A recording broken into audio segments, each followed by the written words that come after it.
Hey everyone, welcome to another BTM screencast.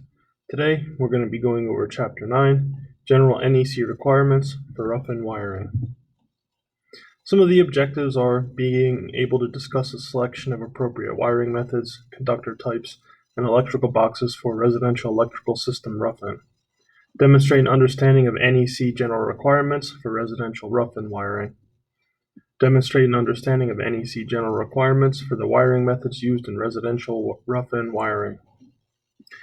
Demonstrate an understanding of NEC general requirements for conductors used in residential rough-in wiring. And some other objectives are to demonstrate an understanding of NEC general requirements for electrical boxes used in rough-in wiring, and also be able to list several NEC general requirements that apply to wiring methods, conductors, and electrical boxes installed during the rough-in stage of a residential wiring system. So some general wiring requirements. Chapter 2, we covered several types of hardware and materials used to install a residential electrical system. Some of you have already been using those and have become familiar with them.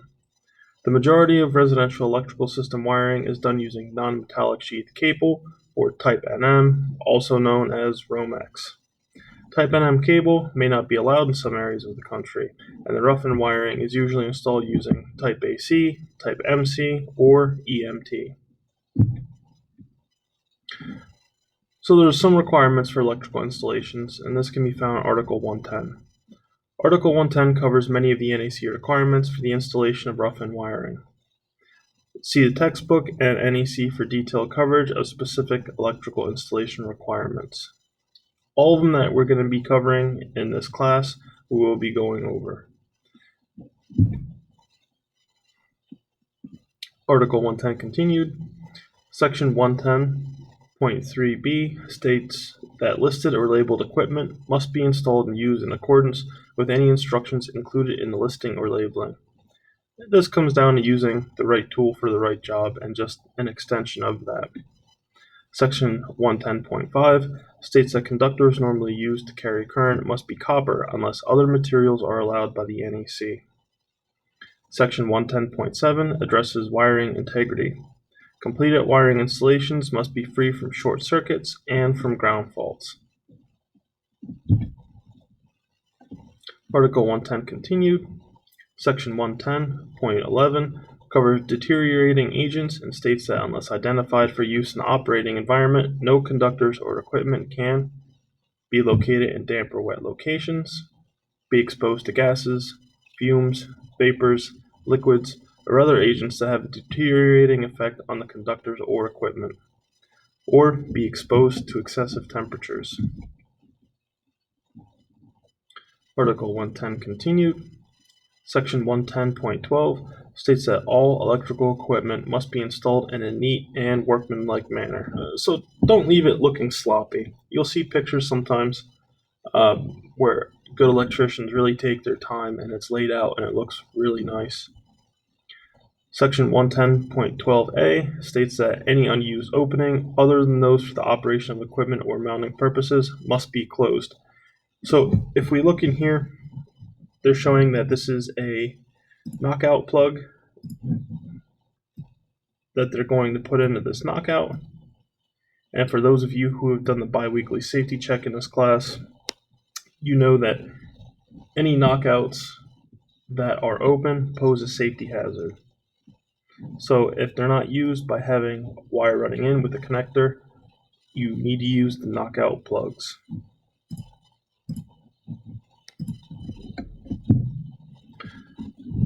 Article 110 continued. Section 110.12b requires that any internal parts of electrical equipment must not be damaged or contaminated by foreign materials such as paint, plaster, cleaners, abrasives, or corrosive residues. So any electrical equipment that we have, obviously if you have paint dumped in there or plasters thrown on there, it's not allowed. It needs to be taken care of, replaced, cleaned, repaired, whatever is necessary. Wiring methods and materials, Article 300. So Section 300.3a states that single conductors with an insulation type listed in the NEC table 310.104a can only be installed as part of the NEC recognized wiring method found in Chapter 3 of the NEC.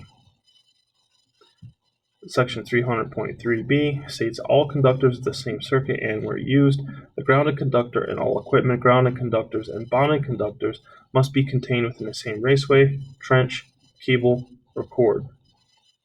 More or less what this means is that you can't run separate wires for the same circuit. So a lot of times, let's say that we're using 14.2, and for whatever reason, your grounding conductor isn't in there, and you only have your hot and your neutral. You can't run a grounding conductor with it. It needs to be contained in the same cable. Section 300.20a requires conductors carrying alternating current, which is what we use, and installed in iron metal boxes to be arranged to avoid heating the surrounding areas by magnetic induction. So believe it or not, just by current passing through, it creates a magnetic field, and you're able to generate heat using magnetic induction. Article 300 continued, section 300.4 states that where wiring method is subject to physical damage, conductors must be adequately protected. And this is kind of common sense. If there's going to be a lot of activity, or they could get crushed, smashed, cut, nicked, whatever the condition is, it's important that they're protected. If a cable or raceway is going to be installed through a wood framing member, follow these rules. These definitely apply to us. Section 300.4a1 states that in both exposed and concealed locations where a cable or raceway type wiring method is installed through bored holes and joists, rafters, or wood members, holes must be bored so that the edge of the hole is not less than 1 1/4 inch from the nearest edge of the wood member. Where the 1 1/4 inch cannot be met, a steel plate or bushing at least 1/16 of an inch must be used to cover the area. Now, if we look at the number that they have as 1 1/4 inch, most of the coverings that we use, such as drywall, are a 1/2 inch. So if we add a 1/2 inch onto 1 1/4 inch, that gives us 1 3/4 inches. The screws that we use to hang drywall are 1 5/8 inches. So that's only allowing you 1 inch of play between the tip of the screw and where you could possibly hit your cable. So if you can't meet the 1 1/4 inch, then you need to put a steel protector plate over it. If a cable or raceway is going to be installed through a wood framing member, follow these rules. Section 300.4a2 states that where there is no objection because of weakening the building structure in both exposed and concealed locations, cables or raceways are permitted to be laid in notches in wood studs, joists, rafters, or other wood members where the cable or raceway at those points is protected against nails or screws by a steel plate at least 1/16 of an inch thick, installed before the building finish is applied. And again, this is almost the same as the hole being 1 1/4 inch back. It's just that this is a notch, and just so there's not any penetration by nails or screws, fasteners of any sort, the steel plate needs to be put over the top. But with every rule, there are exceptions. Exception number 1 states that steel plates are not required to protect RMC, IMC, PVC, or EMT when installed in a notch. Exception number 2 allows listed and marked steel plate to be less than 1/16 of an inch thick if it provides equal or greater protection. So here's an illustration of what that looks like. So on this side, we can see that we have our 1 1/4 inch running through here. And right here they show that it's notched, and they have a metal plate at least a 1/16 of an inch thick. Over here we have a 2x2 instead of a 2x4, and in this one it's notched. So again, on this one, because it's only 2 inches wide, it would be difficult to have 1 1/4 inch, so a steel plate is installed on this one. Again, this one's notched, and a steel plate is placed over that. Article 300 continued. Section 300.4b covers use of non-metallic sheath cables and electric non-metallic tubing through metal framing members. If a type NM cable or ENT raceway is going to be installed through a metal framing member, follow these rules. Section 300.4b1 states that in both exposed and concealed locations where non-metallic sheath cables pass through either factory or field punched, cut, or drilled slots or holes in metal members, protect the cable with listed bushings or grommets covering all metal edges, securely fastening the opening prior to installation of the cable. More or less what this means is that if you're working with metal studs, steel studs, you don't want the wire sitting directly on the edge of the steel. There needs to be a bushing or a grommet in place. Article 300 continued. If a type NM cable or ENT raceway is going to be installed through a metal framing member, follow these rules. Section 300.4b2 states that where nails or screws are likely to penetrate non-metallic sheath cable or electrical non-metallic tubing, use a steel sleeve, steel plate, or steel clip not less than 1/16 of an inch thick. Again, this is the same thickness that's required for our wood members. An exception allows a listed and marked steel plate to be less than 1/16 of an inch if it provides equal or greater protection. Wiring methods and materials continued. Section 300.4c addresses the installation of cables or raceways in spaces behind panels. Support cables or raceway type wiring methods installed behind panels designed to allow access according to their applicable articles. Section 300.4d covers the requirements for installing cables and raceways parallel to framing members and furring strips. So here we have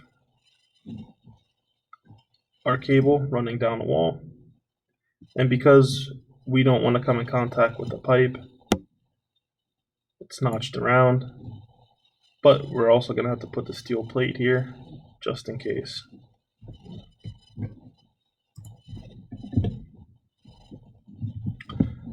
Again, as with all rules, there's exceptions. Exception number 1 states that steel plates or sleeves are not required to protect RMC, IMC, PVC, or EMT where they have an edge that is less than 1.25 inches to the edge of the framing member. This permits the cable or raceway to be installed closer than 1.25 inches from the edge of the framing member if physical protection such as a steel plate or sleeve is provided. Exception number 2 states that for concealed work in a finished existing building, it is permissible to fish the cables between access points and not to have the cable or raceway be at least 1.25 inches from the edge of a framing member. Exception number 3 allows a listed and marked steel plate to be less than 1/16 of an inch thick if it provides equal or greater protection against nail or screw penetration. So again, this is the same as if we were using wood members to frame.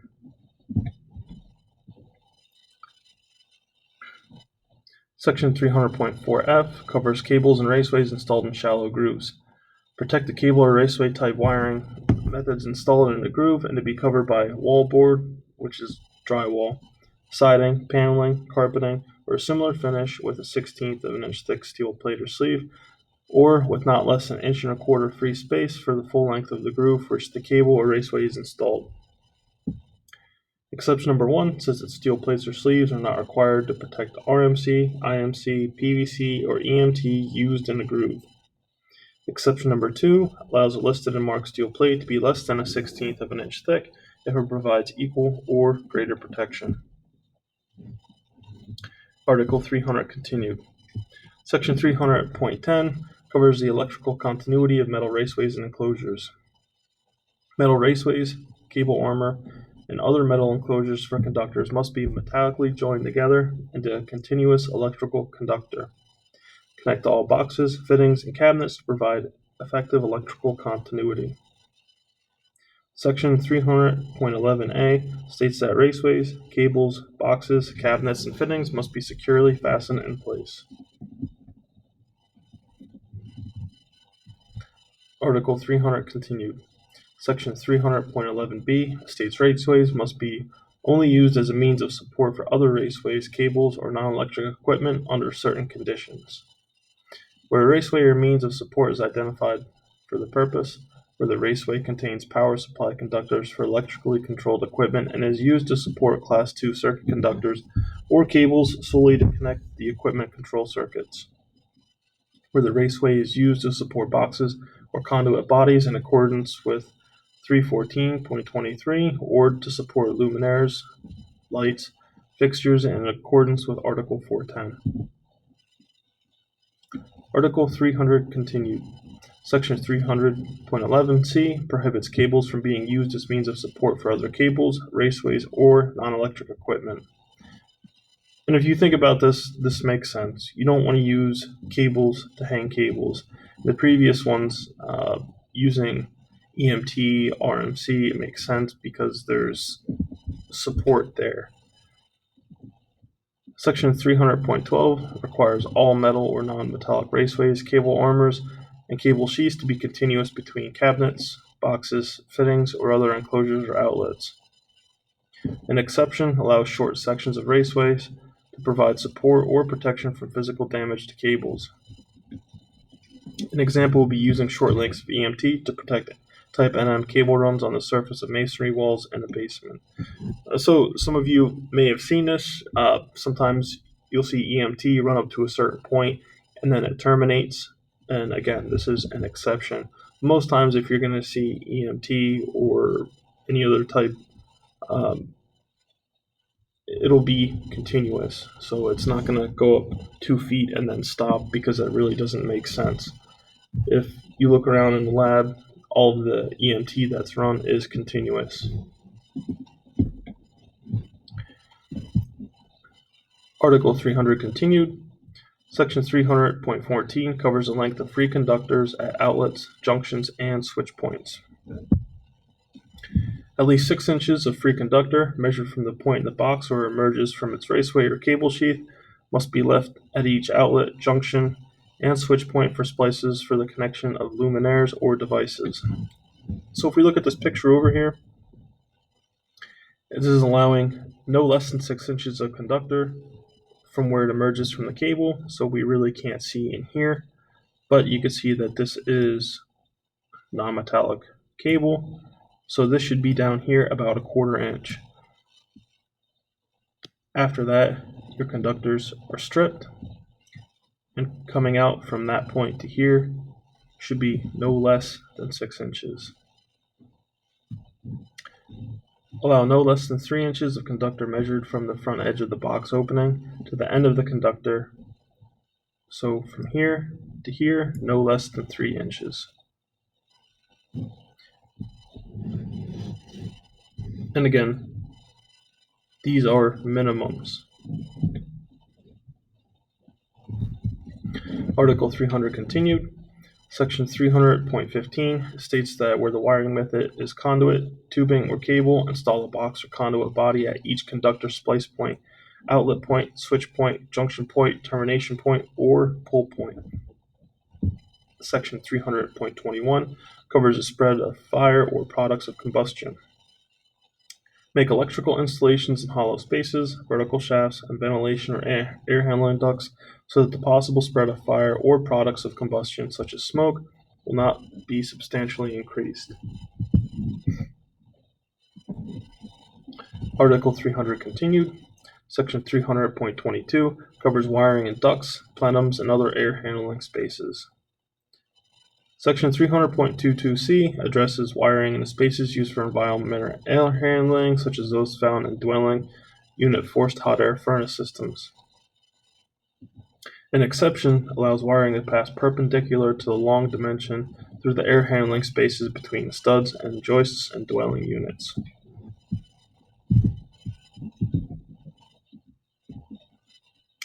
Article 310.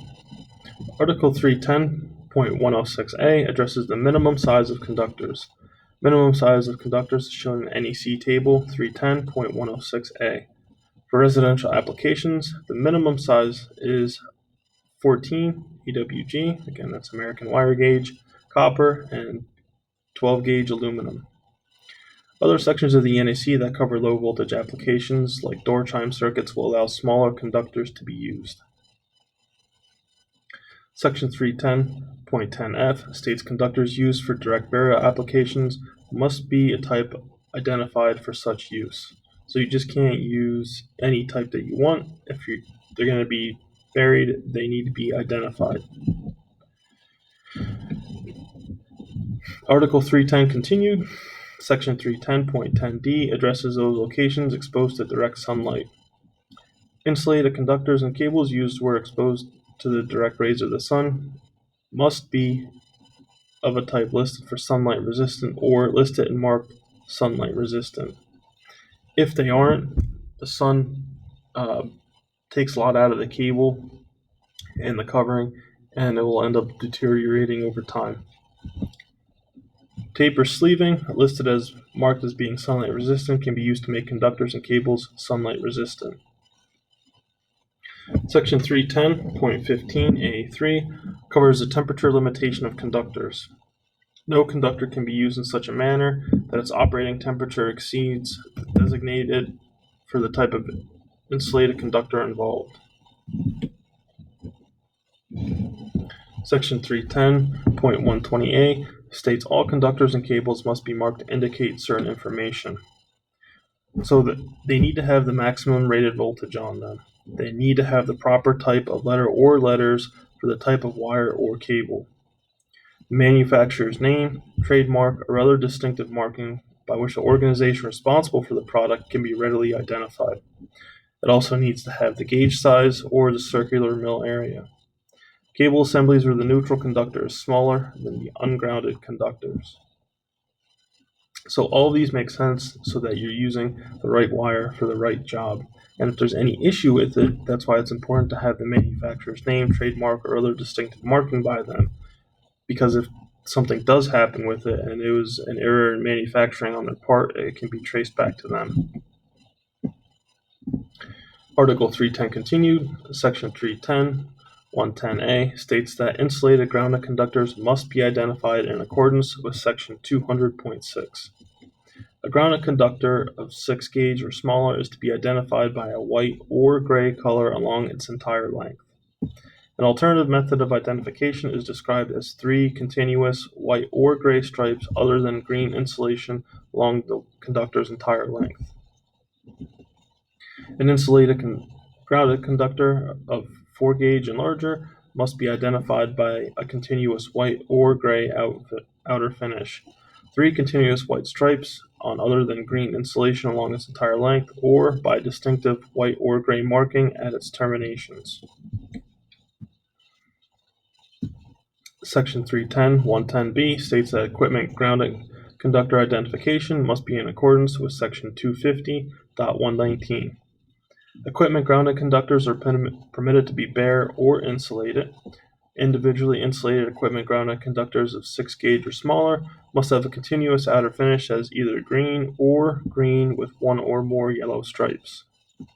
For equipment grounded conductors 4 gauge and larger, it is permitted at the time of installation to be permanently identified as an equipment grounded conductor at each end and at every point where the conductor is accessible. Article 310 continued. Ungrounded conductors must be colored brown, yellow, or orange to clearly distinguish them from grounded and grounding conductors. An exception to 310.110c refers you to Section 200.7 to find out how to re-identify a white conductor in a cable as hot, ungrounded conductor. It's typically use a black tape or a black marker. General NEC requirements for conductors. Article 310 continued. Table 310.104a, Conductor Applications and Installations, lists and describes installation types recognized by the NEC. Section 310.15 covers the ampacities for conductors rated 0 to 2000 volts. Don't get too caught up on this. This deals with stuff a lot bigger than what we'll be doing in lab. NEC requirements for electrical box installation.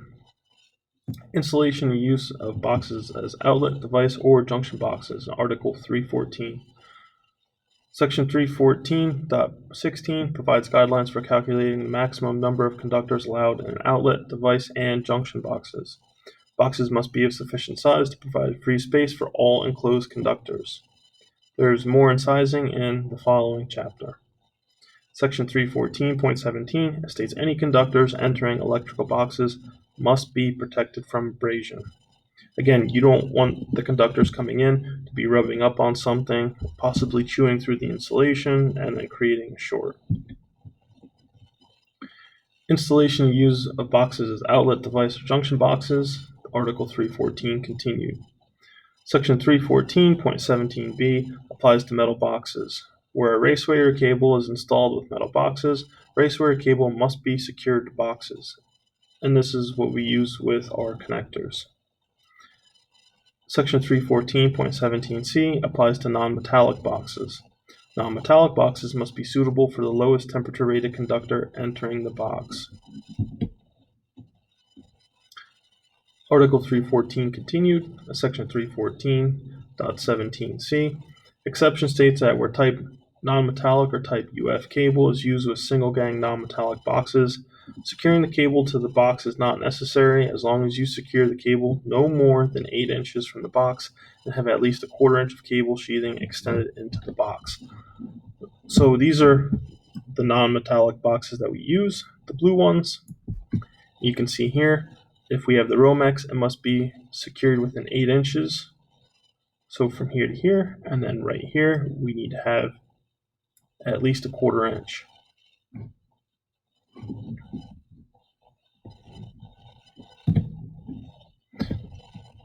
Article 314 continued.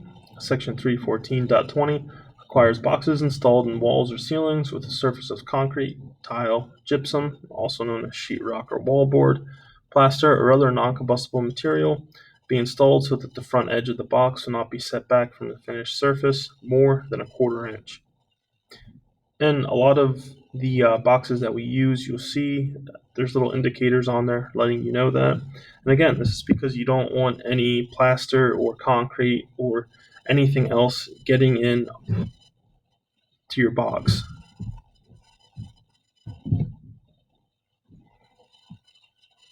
Article 314 continued.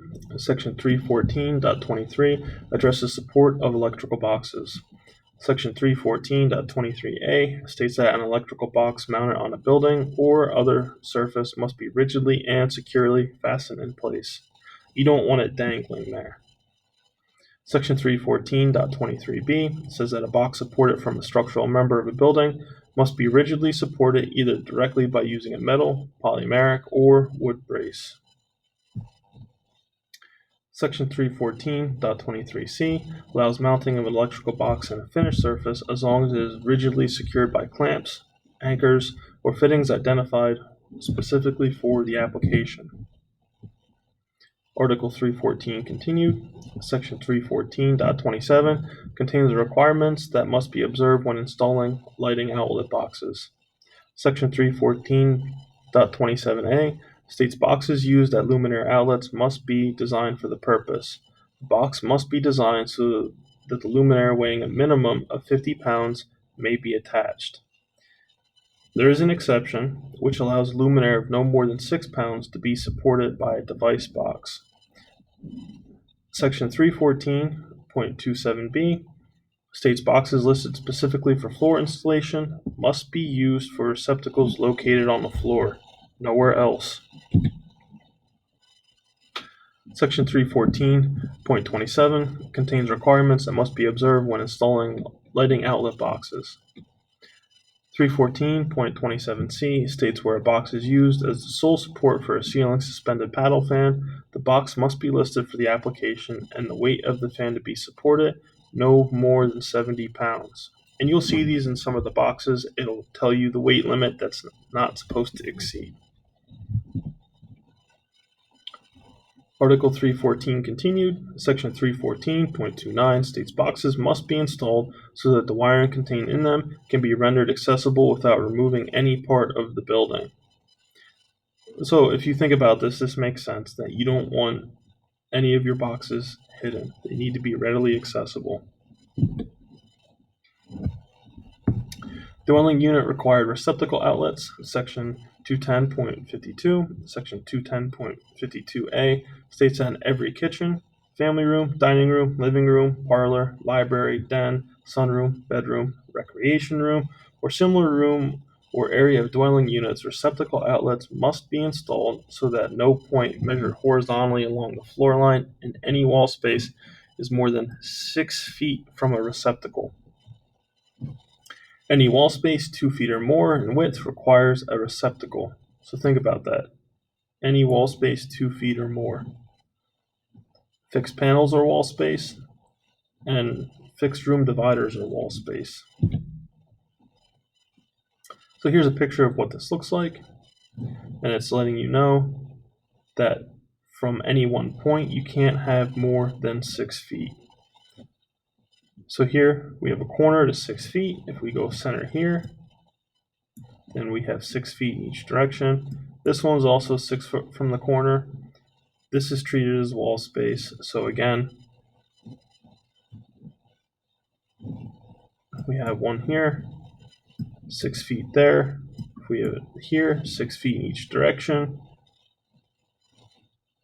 6 feet from the door. So no matter where you go in this room, you're no further than 6 feet. Section 210.52C covers the required location and requirements of receptacles at countertop locations in dwelling room kitchens, pantries, breakfast rooms, or dining rooms. The receptacle outlet must be installed at each wall countertop space that is 12 inches or wider. Receptacle outlets must be installed so that no point along the wall line is more than 24 inches measured horizontally from a receptacle outlet in that space. Receptacles are not required to work on a wall directly behind a range, countermount a cooking unit, or a sink. Section 210.52 continued.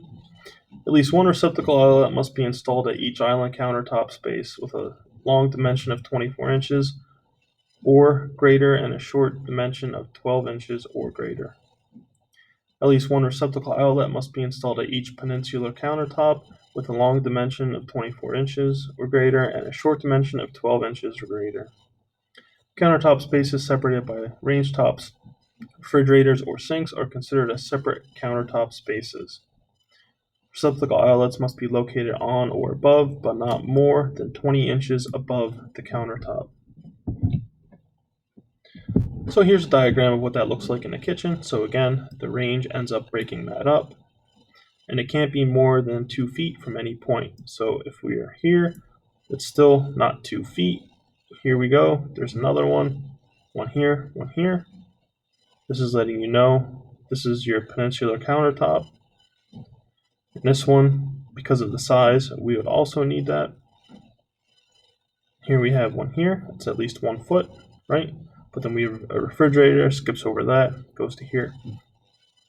Another thing to keep in mind, every single outlet in here is GFCI. That's accessible. Your refrigerator. Reason is, here's your sink, and any of these spaces can end up getting wet when you're cooking, doing whatever else.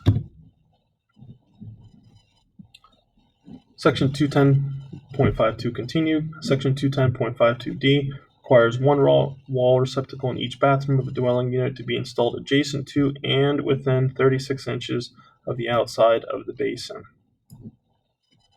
Section 210.52E states that for a one-family dwelling in each unit of a two-family dwelling that is at grade level, at least one receptacle outlet accessible at grade level and not more than 6.5 feet above grade must be installed at the front and back of the dwelling. Balconies, decks, and porches that are attached to a house and are accessible from the inside of the house need at least one receptacle. Section 210.52F requires at least one receptacle outlet to be installed in areas designated for the installation of laundry equipment. A 20 amp branch circuit, which can have no other outlets on the circuit, supplies the laundry receptacle outlets. Section 210.52G states that for a one-family dwelling, at least one receptacle outlet, in addition to any provided for laundry equipment, must be installed in each basement and in each attached garage and in each detached garage with electrical power. Section 210.52H requires that in dwelling units, hallways of 10 feet or more in length must have at least one receptacle outlet. Section 210.52I requires a receptacle be installed in a foyer that has an area greater than 60 square feet.